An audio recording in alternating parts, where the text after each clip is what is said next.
Do you have people in your life that actually don't support your dreams? Or are you spending time with those individuals that when you're done hanging out with them, you feel depleted, they've zapped your energy, and you're wondering what happened? If that is you, you are going to love this topic. Our topic tonight is why your friends might be costing you precious time and money. Precious time and money. This conversation is going to be a hot one. I have a very good friend joining me tonight. So welcome. My name is Suzanne Hart, and I want to welcome you to Unstoppable Mindset. And with Unstoppable Mindset, we have breakthrough strategies designed to help you reset your thinking. This conversation is for you if you want to really begin to manage your environment so that you produce at a level and to do so with ease. This conversation is for you if you find at times that you've got people in your world that aren't supporting your dreams and you want to ensure that you're getting where you're going with ease and flow. So as we get this conversation started, let's talk about the rules of engagement. They are the same every single week. As you jump on, please let us know who you are, where you're joining us from, what platform you're on, and what part of the world you're joining us from. And as you come on, please put your name in the comment section, because depending on where you're joining, we don't always know who you are. And we love to call you by name. Other thing I'm going to ask you to do is to let us know what brought you out tonight. What about this conversation excited you, sparked your attention, got you thinking, or is there a question that you would like us to definitely answer for you? Also, please go ahead and share, bless a life, because we love to connect and spread the word. So share it to someone's page who you think needs this conversation. Share it to your page. And when you like it, like, comment. We want to get in communication. If you are listening to the replay, #replay, I'm so excited you're here.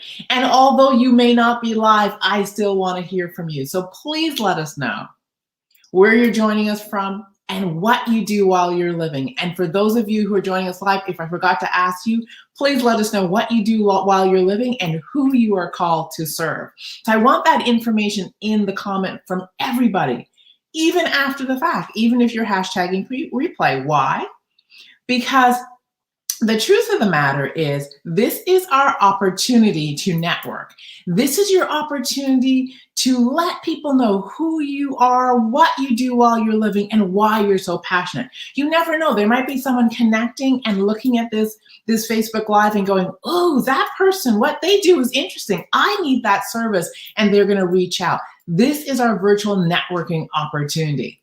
So also, when you love what you hear, go ahead, bless a life, touch someone. I see Ken Dekker has joined us. I see Taria's out there. I see Peggy is here. Hello, Peggy. How are you?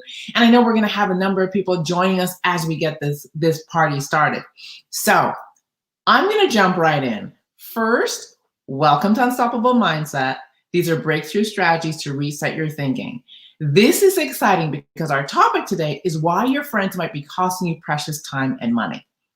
Now, as we jump into this, I have a friend with me. Now, we have become dear friends in a very short period of time. And I got to tell you, I love this woman. We were connected by a mutual acquaintance who just said that these two women need to hang out. They need to get to know each other. And were they right? Because when we met, it was fireworks. It was continuous conversation. And this woman is spectacular. I think she's to the point. She's direct. She speaks her mind. She is a real estate agent with like 30 years of experience. And with her husband, Ken, they have a company called Dekker. Now, what's cool about Dekker is they are harmony life designers. Think about that. Think about 5-star living, really designing the best life, but to have it occur with absolute harmony. So please welcome to the show, my friend, Yetta Dekker. Hey. As always, I'm so excited to see you, Suzanne. And everybody else that's there too. Even if you're watching the replay, I'm excited to see you, and I know Suzanne is too. Oh my gosh, I am so excited for this topic. I'm excited for a lot of topics, but I just love hanging out and chatting with you. And if anyone knows, Ken will say, Suzanne and Yetta don't do 5-minute phone calls. We do like hour phone calls. Because when we get into it, it's kind of like that. So Yetta, I see our friend Stacy's out there. I see Cindy's just joined us. So the crew is starting to come in, partly because they know you're here and they know what kind of conversation we're going to have. So I want to just kind of paint the picture for everyone before we jump in. So you and I were having a conversation about our businesses, about growing and expanding. And one of the things we realized was as we began to grow, new people moved into our circle of influence. But what was interesting was other people either fell off, we blessed and released them, or we managed the time we spent with them. And I know for myself, when I really started on this journey, what I soon began to realize was when I started telling people what I was up to, there was those people who didn't support my dreams. There was those people who didn't believe what I was doing. There were the naysayers. And in order to keep my energy where I needed it to be, in order to stay in this place of belief, Yetta, I had to bracket some people, in other words, spend very little time with them. Others, I totally had to bless and relieve. And then there were those that fell away. And what I found myself was I was feeling kind of lonely. So I wanted to ask you to just begin to share what that was like for you, because I know you've been on this journey for a while. And I'm going to say it hasn't only happened once or twice or 3 times. I think for me, it has happened almost every time where we've made a significant shift. Right? Each time we went, well, let's add another business to what we're up to in the world. Or let's do things differently than the way we've done them. Let's start doing video life shows, which we started a decade ago, which really wasn't popular then, right? So 10 seasons of Life's Inside Track, even in the real estate world, was like, what you doing that for? Yeah. What? And so when those questions come, especially from my inner circle, I love them. And I'm going to take myself out of the game if I listen to the voices that can't do what I'm supposed to be doing. That is such a great statement. So I wanted to get what she said. I'm going to take myself out of the game if I listen to the voices that are telling me you can't do what you're doing. And I can't do what I'm meant to be doing. And it's never, I don't think I've ever had one person do it from a place of bad intention or malice or anger, or I don't think ever in the 32 years that I've been in the real estate industry. And yet I've had more than I want to count say, you crazy. What are you doing? Literally the word, you crazy. Yeah. Like, why would you on your vacation, why would you on your downtime sit and strategize about how you can make a difference in someone's life? Can you not just relax? Absolutely. So why do you think it is? Because I truly believe that majority of people, I'd say 95, 96% of the people are well-intended and they actually feel like they're protecting you from yourself. That's what I think people were thinking with me is we're going to protect her from herself. Because I know I was told that people don't do that. You are absolutely going to fail. And I can't believe you're giving up your job to do that. Absolutely. And I think the reason they do it is they couldn't do what you're doing. Right? Like it's not for them. And it wasn't their vision. So they're right. It's not for them. But sometimes, and I know I've done it to other people, I've painted what they want to do based on my perspective of what I'm capable of. I have friends that run way faster and way harder and way further than I do. And I'm sure I've been that person sometimes going, what? Yeah. What Absolutely. And you know, one of the things I learned, and Ken's saying they want to protect you from what they are afraid of. That's such an important point. And one of the things I've learned to remind myself is that they don't have to see what I see, because the vision, the gift, the idea was given to me. Right? And I want everyone to get that, because sometimes we go to people for approval, we go to people for what do you think? And during a new time, don't you find you're a little uncertain, you're a little like trepidatious, so you'll go with your hopes and your dreams and you're like, what do you think? And they're like, that is crazy. Clear cut crazy. And your balloon goes pop. Right. And so what I've learned to do, and I know you've learned to do this too, is find those 3, 4, 5 people that will challenge me. They're not going to say, oh, good for you, Yetta, like go do the thing. They're going to challenge my thinking from a place, though, of that they know I can do it if that's what I'm meant to do. Absolutely. So before we go into the circle of people who we're going to support, I want to talk about, because, you know, I titled it that they're costing you time and money. And that's inside the title that we use. So why do you think they cost you time and money? Well, because I actually stopped producing. I had stopped producing. I thought, well, right, I'm not meant to do this, so I'm not going to make that phone call. Or all of a sudden, oh, I'm so tired. I'm so tired. And it's like I can't do the thing that an hour earlier I was certain I could do, and I knew I could do, and it would be easy to do. And then all of a sudden I'm exhausted. And so I don't do the thing. So sure, it costs me time, it costs me money, because I don't take the action that's required.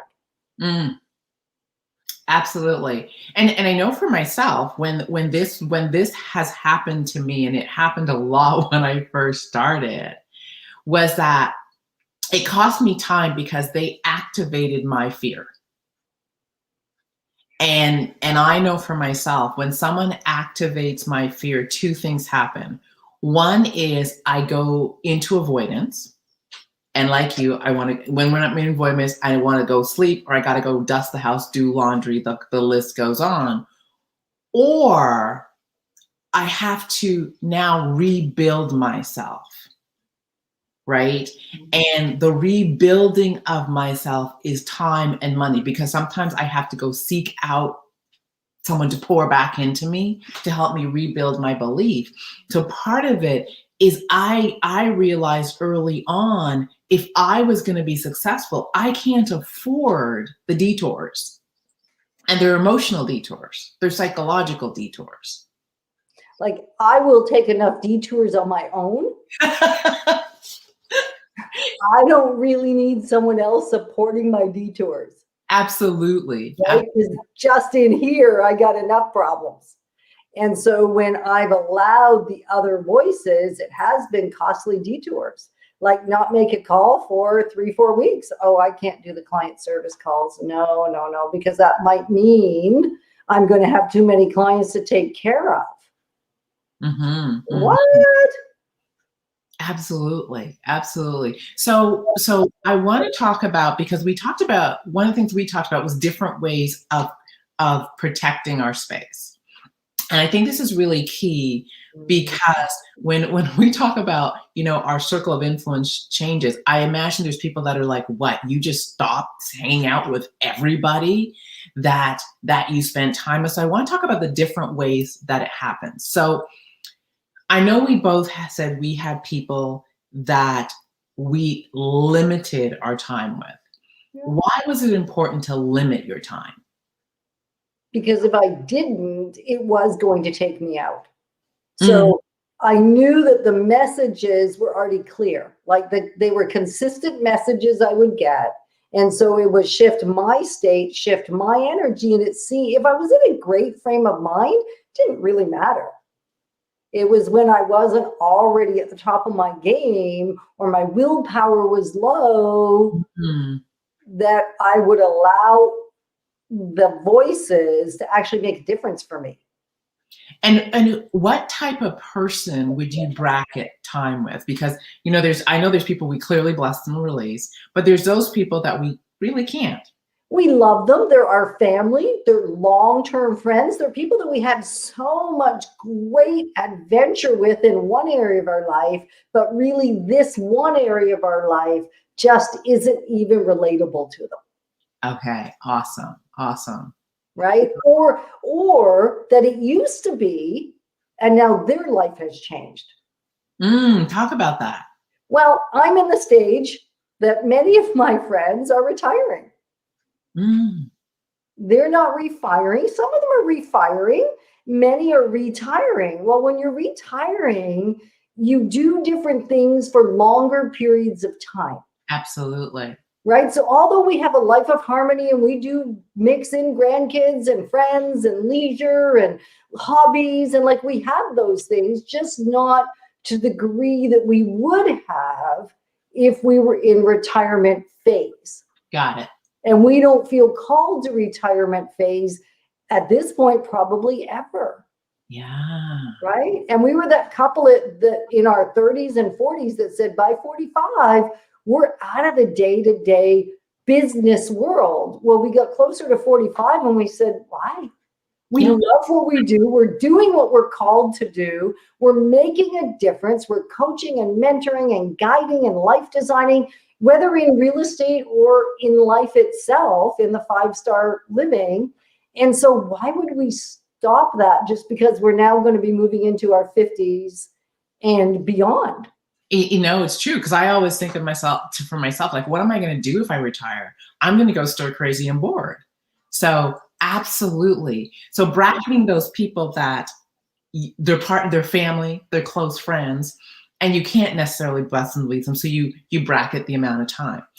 Then we talked about those people, and this was a big one for me, that it wasn't that I bracketed my time. There were just some conversations that were off limits. And I would clearly say to them, we're not talking about that.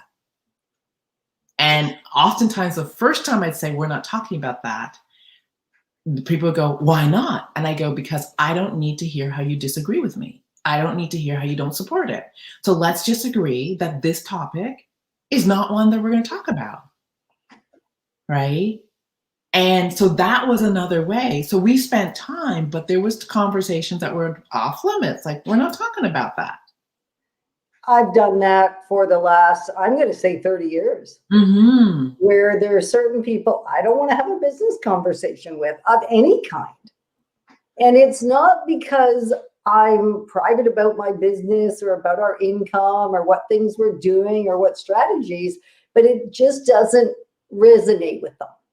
It just doesn't mean anything to them. So if anything, it makes me doubt what I'm up to. It shapes my belief system. It does. And I think oftentimes what we underestimate is the need to protect that energy. The need, and for me, one of the things I got really clear on was not only to protect my energy, but to protect my thinking. Because, if we sit in the belief that I speak into existence that which I desire, I am required to be very mindful of what I speak into existence. And environment is way stronger than willpower. Way stronger. And so do you notice that when you get into certain environments with certain people, language suddenly is slipping and not so clean and not so good, and you're just like, who am I? How did she get here? Like, I know her from 30 years ago or 40 years ago. How did she show up in my house and in my body and in my being now? And Ken will even ask me, he'll go, what's that? Or who's that? Yeah, absolutely. And it's neat to have, and I know we are not talking so much about that yet, but there are those friends that will say to us, that isn't you. Absolutely. Why are you behaving like that? It's like, because I just spent too much time with somebody that I love and adore, and that's how they behave. And it's in me to behave that way. Yeah. Like, it's not like I'm immune from that way of being, or even that I catch myself until it's already out there. That is such a good statement. And I really, someone says I have a hierarchy of friends: good time friends, casual 20-minute friends, good friends, and inner circle friends. That is beautiful.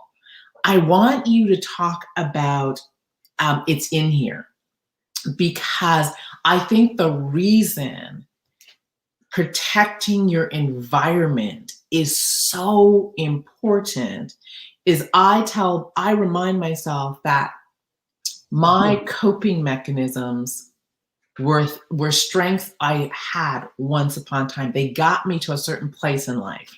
And the Suzanne that got me to this place is not the Suzanne that got me to this place, and it's not the Suzanne that got me to this place. And every time I want to up-level my life, as you said, I am required to evolve and grow. That doesn't mean Suzanne, the original, with all her language, all her beliefs, all these things, isn't still in there and can be triggered by environment, situations, words, looks. You get and you're like, oh, now I'm all triggered. I'm now like the 6-year-old Suzanne. Right? 5-year-old Yetta very, very well. And it wasn't until I was okay with letting her be seen that I could actually go, oh, she's here. And she was good then. She was wonderful then. The 15-year-old Yetta was great when she was 15. Even the 30-year-old, she was doing the best she could in the moment she was doing it. Right. And when she shows up today, I'm not doing the best I know how to do as a 58-year-old woman. That is so true. Right. And that's why this conversation is so key. I wanna talk a little bit about the loneliness at times as you bless and release before you find a new tribe. And so, because there is the conception that many people have, or the misconception, and it's hard to call it a misconception because it's kind of true and not, is that people think that when I'm really successful, I'll lose my friends, no one will like me, blah, blah, blah, blah. And it's kind of like this gap that you go into. It's like you're required to let go of people to grow and evolve. And there's this space that you enter into. For me, it was like, where did everybody go? And it was a little lonely until I got comfortable with my new version of myself. Then I was able to connect and be comfortable with a new group. And I know now that when I go back and I hang out with those who I knew in that different time, I'm impatient. I don't like the conversations. I feel like, what are they talking about? Like it's just a different thing. And it's not to make them wrong. It's just that we're in different places, right? So how do you cope with the loneliness? Well, I would say part of the bracketing part meant I never got to the point where I didn't have anybody. There was always somebody for me personally. And yet Ken will attest that every so often, even now, I'll say, if I just wanted to go shopping or I just wanted to do something frivolous in my house, who am I going to do that with? Like, who can I do those things with that are kind of pointless or meaningless? Because I really don't have a lot of that in my life. And yet if I want it, who am I going to do it with? Because I'm not spending time with the people that I could have done that with. Absolutely. And I think it's not that I had nobody. I get that. I think it was that it was just different, because I think you go from, I don't know about you, but I went from big circle of influence to itsy bitsy teensy tiny. And part of it was like, what just happened? When I do slides, I talk about jumping from the crowded fishbowl into the empty fishbowl and looking around going, okay, where is everybody? And then you have one or two friends who go, I'll go too, right? I don't know what you're doing, but I'll show up for you. And you're kind of like, where did they go? How do you cope? What would you suggest for those individuals listening that are in that phase, how to cope with that? I think to give yourself for me, I had to give myself the space to be okay in that space, not make myself wrong. Because that was what I would have done first.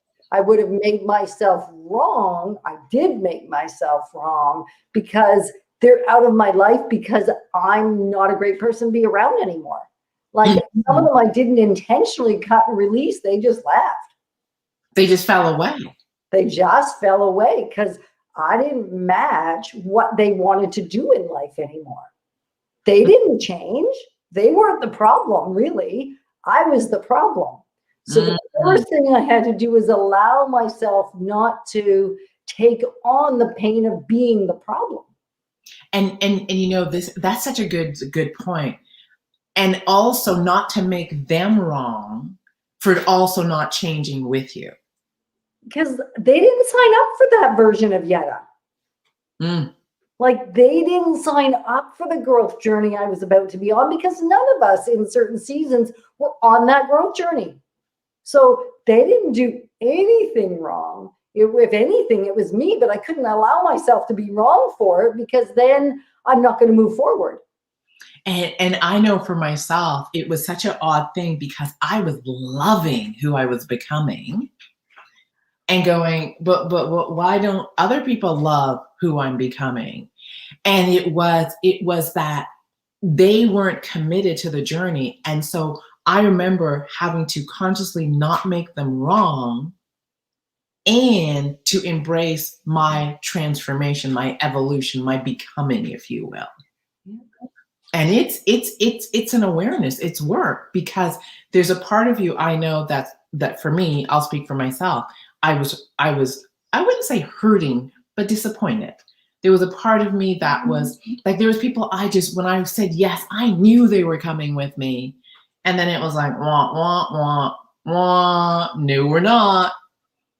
So there was all those emotions. And I would say I hurt for some of it. Like I wouldn't even be so safe to say that I was hurting. Like I would shed tears over it. I would think I would rationalize and rationalize is just rational lies. L-I-E-S. I love it. I say it. And so I would the rational lies. But I would start to buy into these rational lies by rationalizing what was going on. And it didn't actually help. So for me, one of the things I had to do was do a lot of journaling, do a lot of praying, do a lot of reflective time where I let myself feel what I was feeling without making them wrong or me wrong. And there was a time I couldn't understand how could neither of us be wrong and yet the relationship still not survive. Absolutely. Absolutely. And, you know, I think for myself, there was two things that became really clear that I'd love to check in with you. One was it also got me present to Suzanne.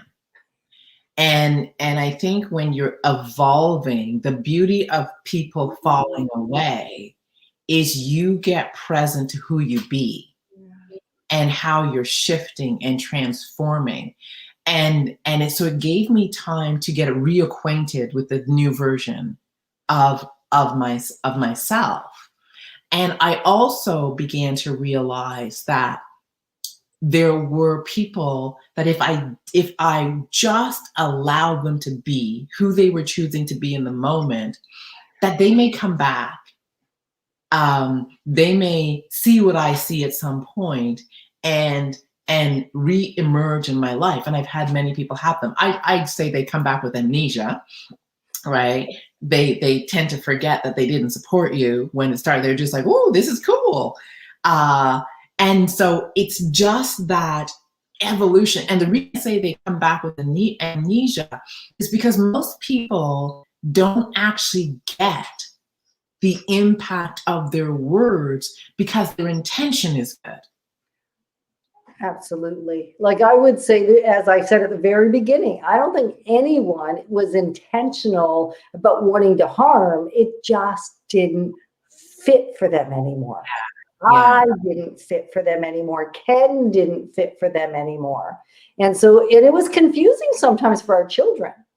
So I think that's something I just want to highlight for a moment, is if you have people in your life that can weather the journey with you, it's confusing to them what's happening. It's like, what did you do wrong, Mom? Mm-hmm, mm-hmm. Well, And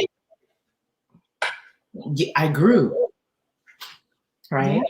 And I think also when you look at dynamics or close friends, there's also the friction of someone supporting and someone not, and their close friends and their close family and all these things. So it is really navigating the change. I think what you keep alluding to is so important because you said you're taking responsibility for your change, right? And I think for myself, what I began to realize is that conflict I define as two opposing points of views.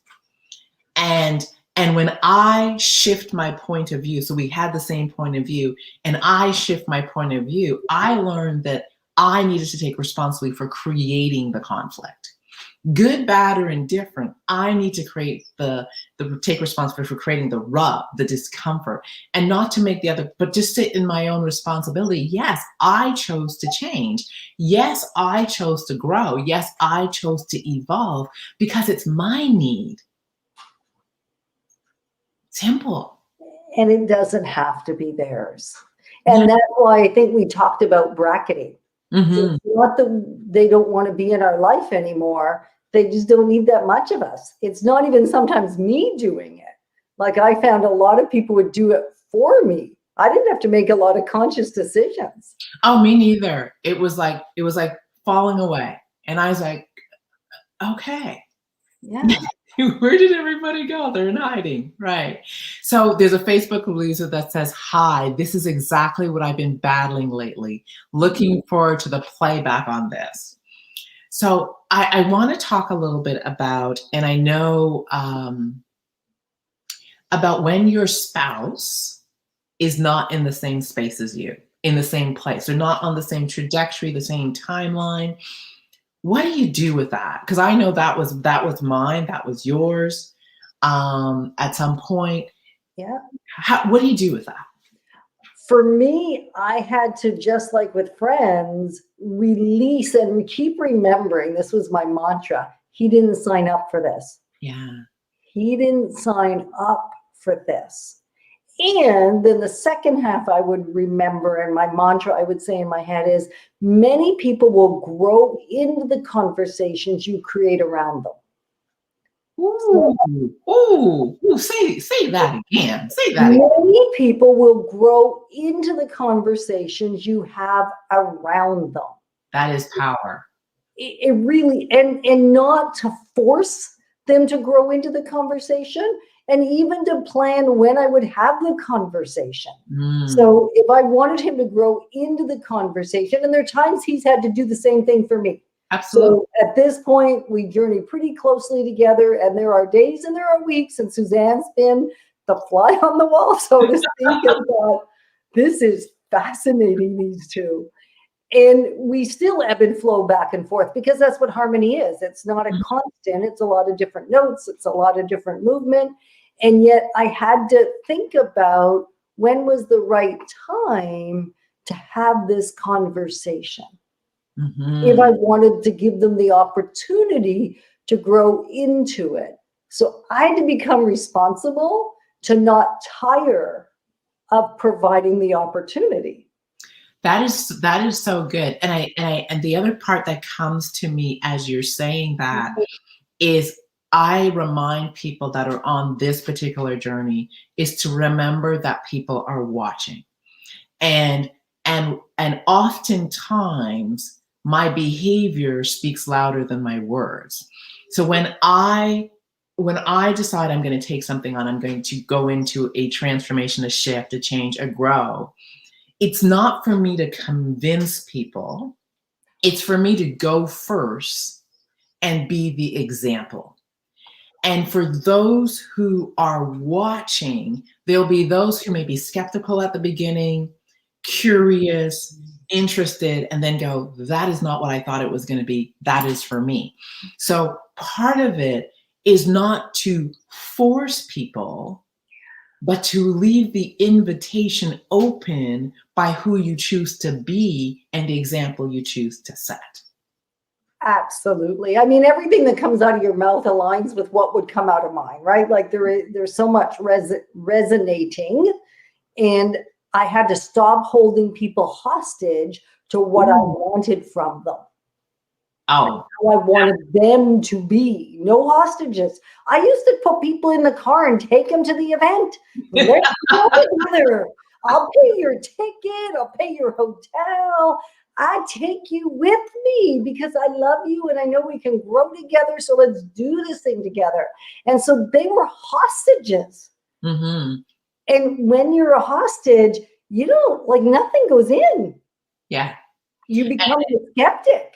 And it is around creating the space for free choice, and free choice free of residue of that choice. And what I mean by residue of that choice is my no isn't received with attitude. My no isn't received with facial stuff that people are like, okay, so you didn't like that? No. And I can be I can be honestly disappointed, but it's not to make the person feel wronged because they made the choice that didn't please you. That's when you create the environment for people to come into the journey at a later date, and you get to be the example. Absolutely. And when you were talking about being the example, often I used to tell people what I was up to, what I was doing, and how I was doing it, and learn that if they're not in the same kind of journey as I am, I don't need to tell them really anything. I get to show them. And you know, that is such a great, I want to say tool. It's a tool, Suzanne. Tool, because I don't like to be browbeaten. And if I'm not up to something, I don't want you to tell me about it 25 times. So I've been that person. So, I mean, we've both been that person, we're saying. Yeah. So I think part of it is I learned to not talk about something and allow other people to invite the conversation themselves. And I tell people it is amazing because it creates a level of curiosity where people are like, so tell me what's going on. And I would actually I would drip, right? Oh, things are going real well. Zip it, wait. And if they engaged some more, I would drip some more. And so they invited themselves into the conversation, but it also created a space for them to say, okay, I've had enough, right? So there's those people, I was curious, but I'm not that interested. Because there are those people, curious, not that interested. I was making polite banter with you. I really didn't want to know. Yeah. Cool about it. And then there's those people that I'm interested, but not ready to take action. And then there's those people that, you know, things are changing. So it's almost like allowing them to lead the conversation so that they don't feel back like I invited her and oh my gosh, the dam opened and why did I ask that question? And I've done that way too many times, right? Like, how much harm have I done in a relationship by seeing this little tiny opening and diving like a full body dive into the conversation? Opened the fire hose and went, here. Sink, and you're not swimming anymore because they're out, like the eyes go over. And oh, yeah, you didn't just do that again, did you? And I know you catch yourself. Like I know I've catch myself and I'm like, oh, too much, huh? In my head, it's like, oh, that was way too much. So let's switch to building a new circle of influence. And I think this is so key, particularly for those individuals who have spouses who aren't on board, those individuals who have close friends that aren't on board, to take the pressure off them is to go about the task of attracting a new circle. So talk a little bit about that journey. For me, the first piece was to be open to it. Because I had this picture in my head when I was in my 40s even, that I have my circle of friends. I've changed who I was several times now. I've grown the businesses. So now I'm good. Like I'm doing these, all these people are coming with me for life. These are my lifers. And so I wasn't actually available necessarily to new awesome relationship. And I didn't think I would have to be. Oh, that's good. That's good. So I had to open my mind at some point and go, oh, don't matter if I'm 47 or 53, or doesn't matter what age I am, that perfect person to be in our lives, or my life, or our lives, as Ken and I say, could come along at any age, and they may be any age. They may be 25 years younger, they may be 25 years older, or they may be exactly the same age.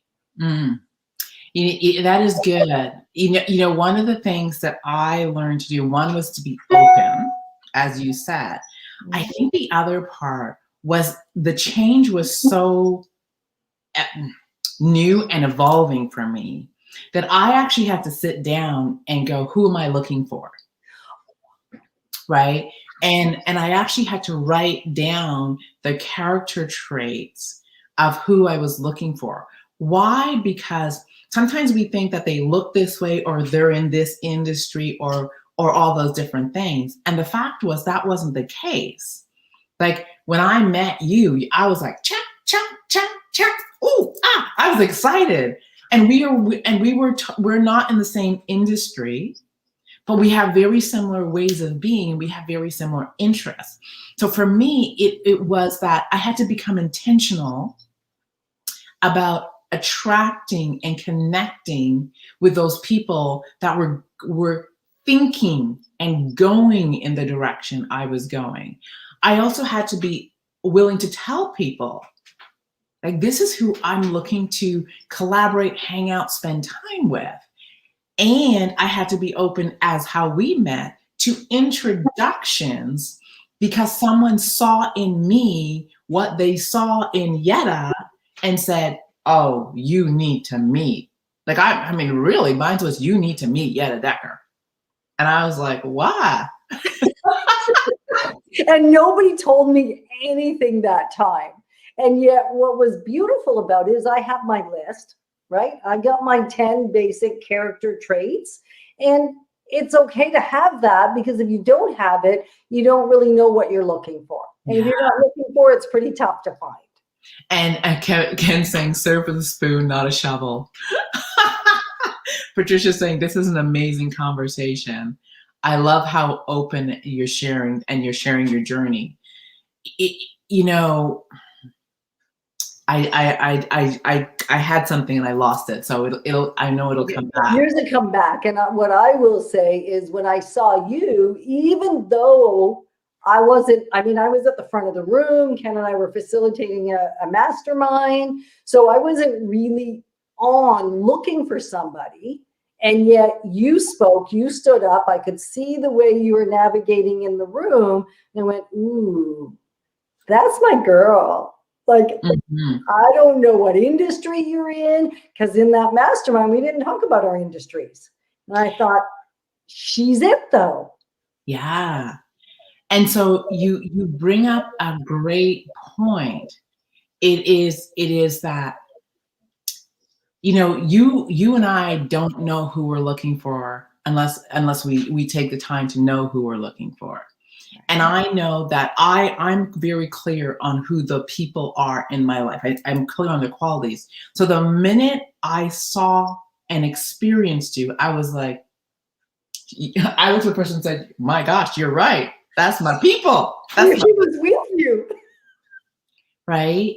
And it requires being willing to be open to attracting and not not judging the book by the cover, not getting caught up in what they do or how they do, because really the stuff that I know as you grow, it's not about industry anymore. It's about ways of being. It truly is about a belief system, character traits, all these very clear values that align us. 100%. Right. It is, it's about so many non-tangibles that really are very tangible within the context of relationship. Yes. Yes.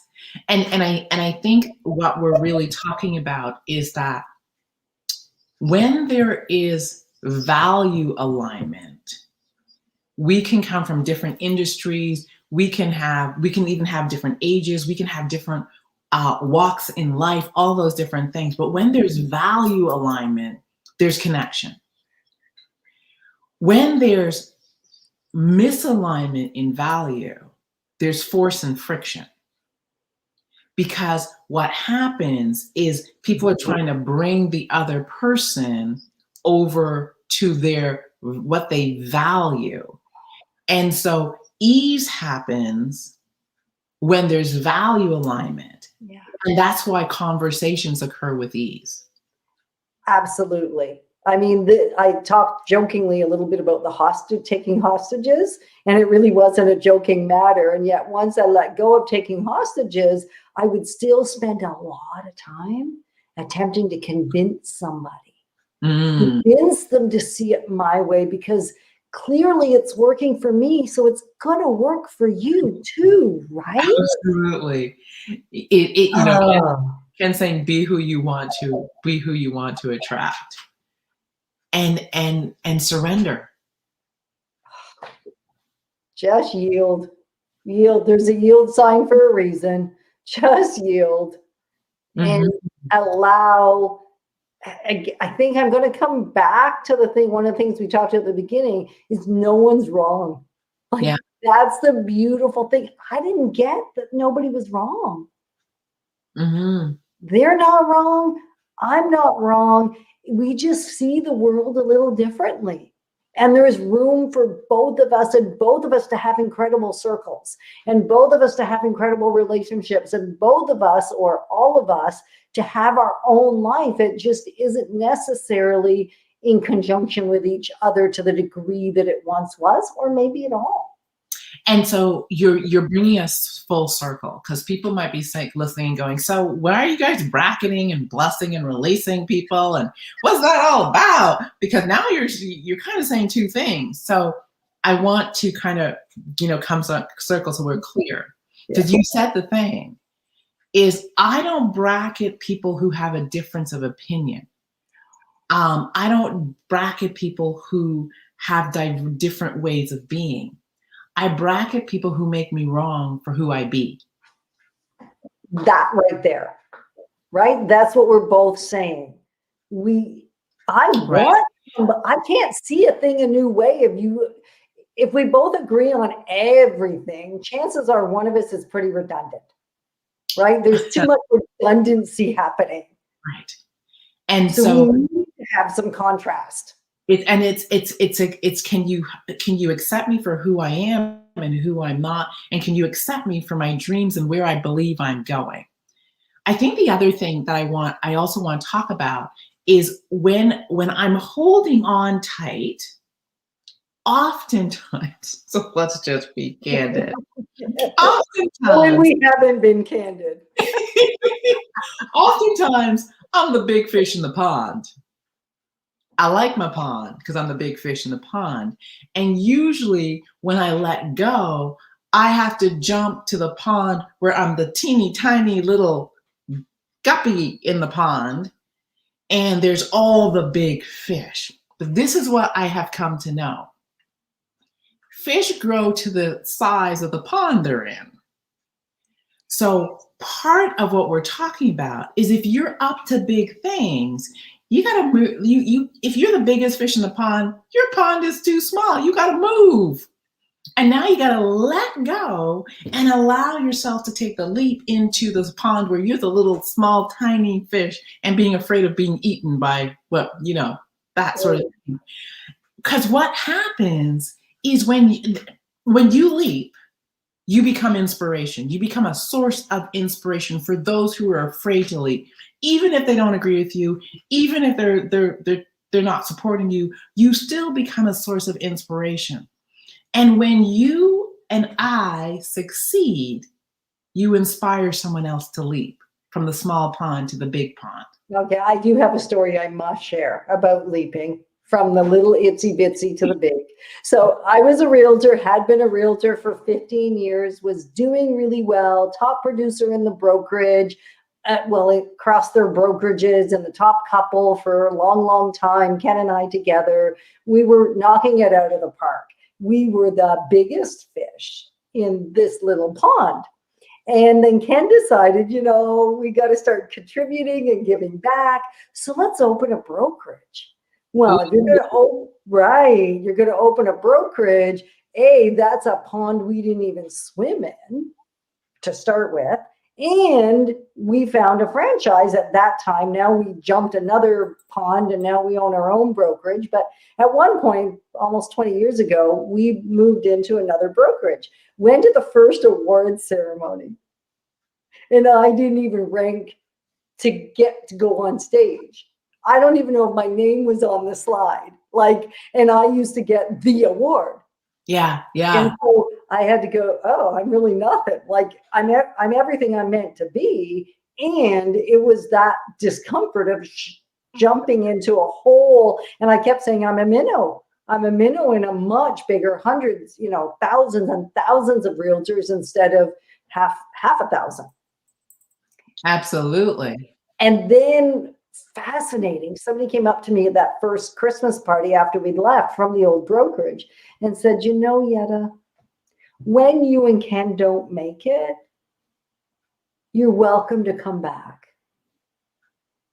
Fuel, girl, fuel. For Ken, like nobody's business, right? And they weren't really wanting to be mean. They never left and opened their own brokerage. They never left and went to the huge pond. Yeah. And so it looked scary to them. I don't think there was necessarily a lot of malicious intent, but it was just like, really? You think we're not going to make it? I don't think we would have done it if we didn't think we were going to make it. And we're going to make it. That is so good. And Ken's saying, are you willing to be fish bait in the bigger pond? That is a question. Because I remember when I jumped into the big pond and I was fish bait, right? And I was fish bait in many ways.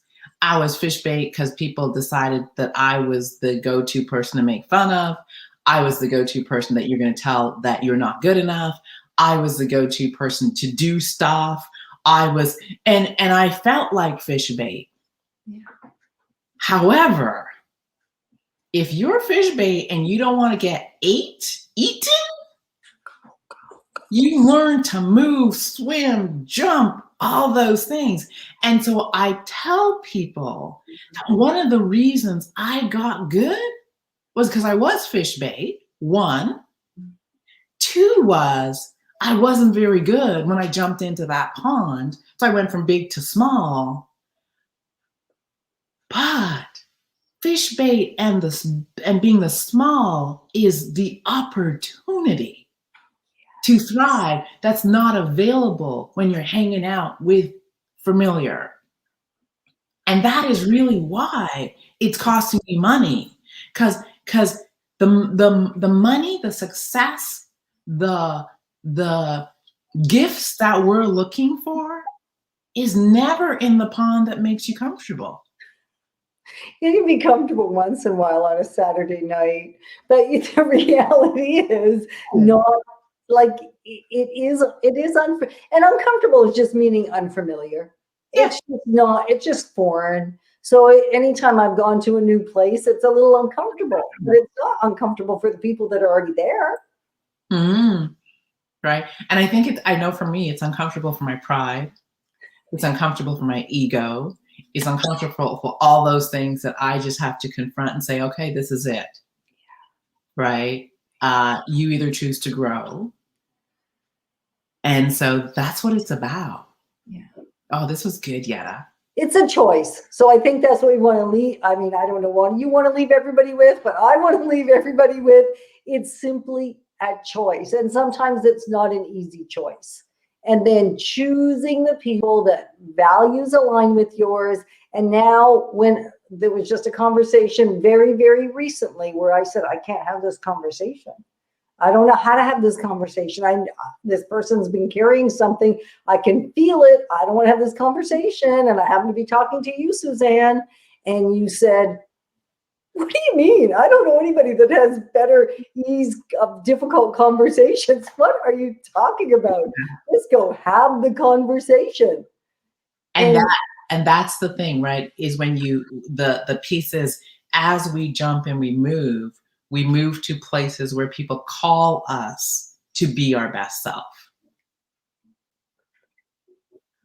Right. And I did have the conversation and I didn't know what I was going to say and I didn't know what I was going to do. And the person didn't look up and I just went and I sat on the ground across the line, so to speak, and waited and still no acknowledgement. And then I found my words. Yeah.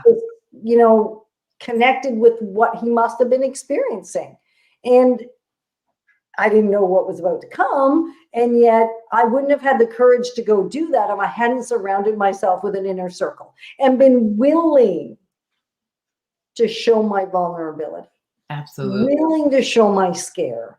Willing to show my, I'm not comfortable here. I don't even know how I'm going to have this conversation. And Suzanne as good as went, really? Go have it. Just go have it. Yeah. And because I know there's alignment, I thought the laugh was beautiful and it gave me the confidence to go do the thing.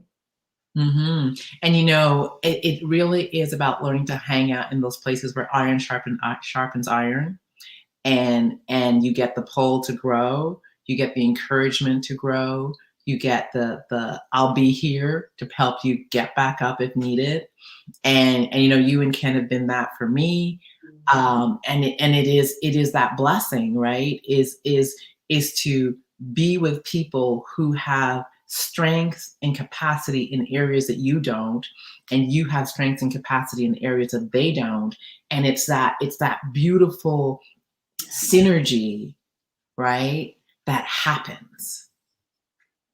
It is. And not forcing it. Like I'm just thinking about us, because I think when people meet us, they think we've known each other a decade, 2 decades, like clearly we've been hanging out for decades. Well, how about months? Yeah. You know, how about 18 months? Yeah. That's it. And so to give yourself the space to let it go slow when it needs to go slow, and give yourself the permission to go fast when it wants to go fast. Yes, absolutely. Yeah. You know, Yetta, and again, it's the top of the hour. We're doing what we do. We're just, and it goes, and I think it's because there's a feeding, there's a nourishing. And when I sit down with you and Ken, there's a feeding, there's a nourishing, and it's back and forth. And we talk about time seems to stand still, and then it goes really fast. It's just this crazy thing. So I know that there are people, I mean, I see, you know, Ken's been commenting, Patricia's been commenting. I know there's someone else, I think it's Stacy, but I'm not sure, that's out there. Monica that's out there. I know Stacy's out there. I think Monica's out there commenting. So there's people that have just been loving this conversation. So for those individuals who are like, I want some harmony, I want to hang out with some harmony life designers and get and have a conversation, how do they connect with you? They can just go to doubledekker.life, and there's an opportunity to connect with us there. We'll schedule a call, and there's some free resources, of course, some really awesome actual relational tools, because relationships the best and worst thing about life, right? It's the hardest and it's the best. Mm-hmm. kind of wrapped together. And so, yeah, just doubledecker.life is easy, and it's Dekker with double K. I don't know why they didn't give us a C. It would have been so much easier. Because you guys are not a C. You're a K, double K. Unique. Right? Yeah, there you go. So everyone, thank you so much for joining us. This has been Unstoppable Mindset. I have been sitting down with the beautiful Yetta Dekker. And this is one person that sure helps me sharpen my iron and just keeps me growing and stretching. We will be back here next week, Thursday, 7 p.m. Eastern Standard Time. I just confirmed, I guess, this conversation is going to be on and popping next week. So look for the promotion.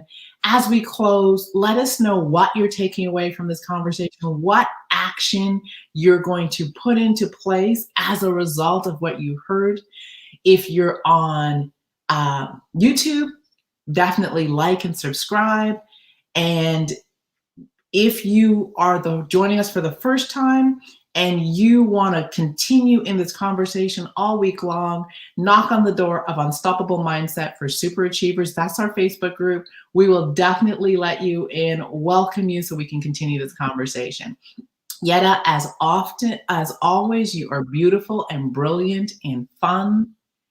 And thank you for just blessing us this evening. Well, and thank you for blessing me, because there is never a conversation I don't have with you or with your friends, with your circle, that is not incredible. So thank you to each of you. Thank you. Everyone, we will be back here next week, Thursday, 7 p.m. Eastern Standard Time. Till then, remember, know you are brilliant. Know you are oh so special. And the reason we have these conversations is because we know the world is waiting. The world is waiting for you to put your unique gift into the marketplace.